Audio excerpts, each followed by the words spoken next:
उन 9,000 करोड़ रुपए का क्या होगा?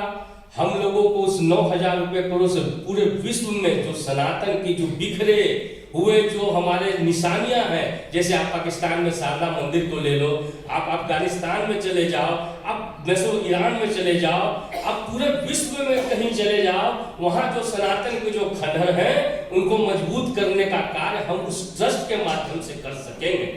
जैसा कि हमारे कबीर गोस्वामी भाई जी ने कहा कि जो 4 लाख सरकारी मठ मंदिर हैं उनको मुक्त करने का कार्य सरकार के माध्यम से हम लोग करेंगे। 1991 में जो कांग्रेस की सरकार थी उन्होंने एक नियम लाया, 1991 का वर्जित एक्ट। हम लोग लाठी डंडे से और किसी नागा योद्धाओं के द्वारा से परिवर्तन नहीं ला सकते हैं। हम लोगों ने प्रधानमंत्री जी को पूर्ण बहुमत दे करके सरकार में बनाकर उनको भेजा, इसलिए कि वो कानून के द्वारा जो कानून कांग्रेस के काल में बनी वो सारे कानूनों को निरस्त करने का दबाव हम सभी लोग इस यात्रा के माध्यम से बनाएंगे। जितने भी सरकार के सरकारी आप देखें, मैं बिहार से मूलतः बिहार से आता हूं। 1950 में एक एक्ट लागू हुआ, धार्मिक न्यास एक्ट।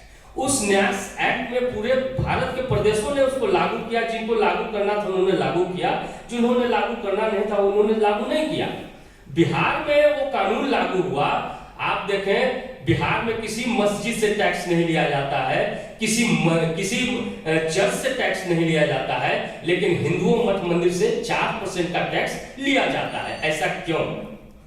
इसका हम लोगों ने विरोध किया और तब जाकर के हम लोगों ने एक सामूहिक एक पत्र लिखा माननीय प्रधानमंत्री जी को कि आप जो सरकारी जो नियंत्रण की जो मंदिरें हैं आप उसको मुक्त करें।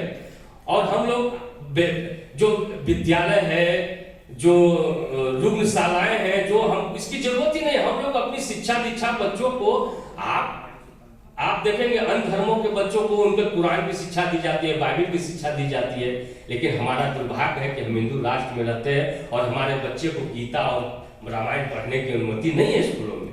इस यात्रा के माध्यम से हम लोग ये भी करेंगे, एक सरकार पे एक दबाव बनाएंगे कि आप हमारी धार्मिक शिक्षाएं जो रामायण और जो गीता है वो हमारे स्कूल कॉलेजों में पढ़ाई जाए। बहुत सारी बातें हैं। अभी आप देखेंगे लव जिहाद का एक मुद्दा हमारे समाज में इतना भयंकर रूप धारण ले लिया है। हम इस यात्रा से लव जिहाद के माध्यम से लव जिहाद के बारे में भी जन जागरण करेंगे, अपने हिंदू बेटी बच्चियों को इसके बारे में बताएंगे कि कैसे विधर्मी एक षड्यंत्र के तहत हमारे बच्चियों को बहला फुसला कर उनको लास्ट में सूटकेस में मार के फेंका जा रहा है। इस यात्रा के माध्यम से हम लोग ये भी करेंगे। और बहुत सारी योजनाएं हैं जो आप जैसे एक हलाल जिहाद अभी आया है, हमारी अर्थव्यवस्था के समानांतर एक अर्थव्यवस्था चल रही है। वो क्या है, 56 इस्लामिक देशों ने मिलकर एक सर्टिफिकेट जारी करते हैं कि अगर आपको ये सर्टिफिकेट लेना है तो लो, और नहीं लोगे तो 56 इस्लामिक देशों में आपके उत्पाद नहीं बिकेंगे। तो हमको उसके ऊपर भी सरकार पे दबाव बनाने हैं। सबसे बड़ा चीज आप देखें, 10 साल हो गए हमारे प्रधानमंत्री जी को गद्दी पे बैठे हुए, अभी तक गौ रक्षा कानून नहीं बना। हम लोग इस यात्रा के माध्यम से गौ रक्षा कानून पे भी हम लोगों को सरकार पे दबाव बनाना है।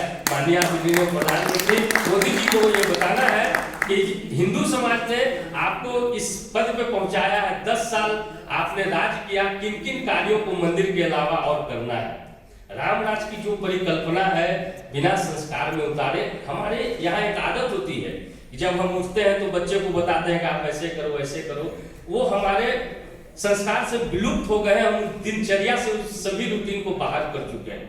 इस यात्रा के माध्यम से हम जितने भी हमारे यज्ञोपवीत संस्कार, बच्चों के जो संस्कार हैं वो हम लोगों ने, आप देखो, आप हम सब घर में कन्यादान वगैरह करते हैं तो बिना आप गुरु दीक्षा जब तक आप नहीं लिए हैं तब तक आपको किसी कार्य करने का फल प्राप्त नहीं होता है। आप शादी विवाह में भी देखेंगे, कन्यादान के पहले जो पंडित शादी विवाह कराने आए होते हैं उन्हीं से गुरु दीक्षा दिलवा दी जाती है। ऐसा नहीं होना चाहिए। एक विरक्त, एक ब्राह्मण और एक नशा से मुक्त व्यक्ति से अपने ऐसे गुरु का वरण करें जो वो हमको गुरु दीक्षा दे और बाकी हम जो कार्य है वो करें। और जो समान शिक्षा है हमारे यहाँ, सबसे पहले कि जो हमारी भारतीय शिक्षा पद्धति है उसको लागू कराना हमारा इस यात्रा का मुख्य उद्देश्य होना चाहिए। आप सभी मातृशक्तियों से मैं आह्वान करता हूँ, खासकर आस्था माँ जी से जिन्होंने इतना बहादुरी से एक नारी शक्ति होते हुए भी ऐसे ऐसे कार्य इनके माध्यम से हुए कि आप लोग देखेंगे, मैं तो देखता रहता हूँ इनको मजबूत करने की आवश्यकता है। अभी एक माता जी ने बताया कि इनके ऊपर फतवा जारी हो गया। क्या ये हम सबों के लिए ये डूब मरने की बात है कि हमारी माता जी के ऊपर फतवा जारी हो रहा है? ऐसा नहीं हो। जब हम लोग जागृत होंगे तो हमारी माता जी के ऊपर, हमारी बहनों के ऊपर कोई आंख उठा के देखे, उस आंख को फोड़ने का ताकत भी हम लोग रखते हैं। मैं आप सबका ज्यादा समय नहीं लूंगा। इस प्रक्रिया में हम लोग अपने बच्चों को संस्कारित करने का उद्देश्य क्या हो? ये उद्देश्य होना चाहिए कि हमारा जो राम राज्य की जो परिकल्पना है वो केवल कहने से नहीं खत्म होगा। उसके लिए हम लोगों को निरंतर अपने परिवार से ही आरंभ करने होंगे। हम लोगों को सभी अपने माता बहनों को, जैसे कि माता जी ने कहा, हमारी बहन ने कहा कि आप जब जाते हैं तो अपने घर के बच्चों को लाएं, अपने महिलाओं को लाएं, अपनी अर्धांगिनी को लाएं, अपनी बहनों को लाएं, क्योंकि उनके माध्यम से हम अभी बच्चों में संस्कार डाल सकते हैं।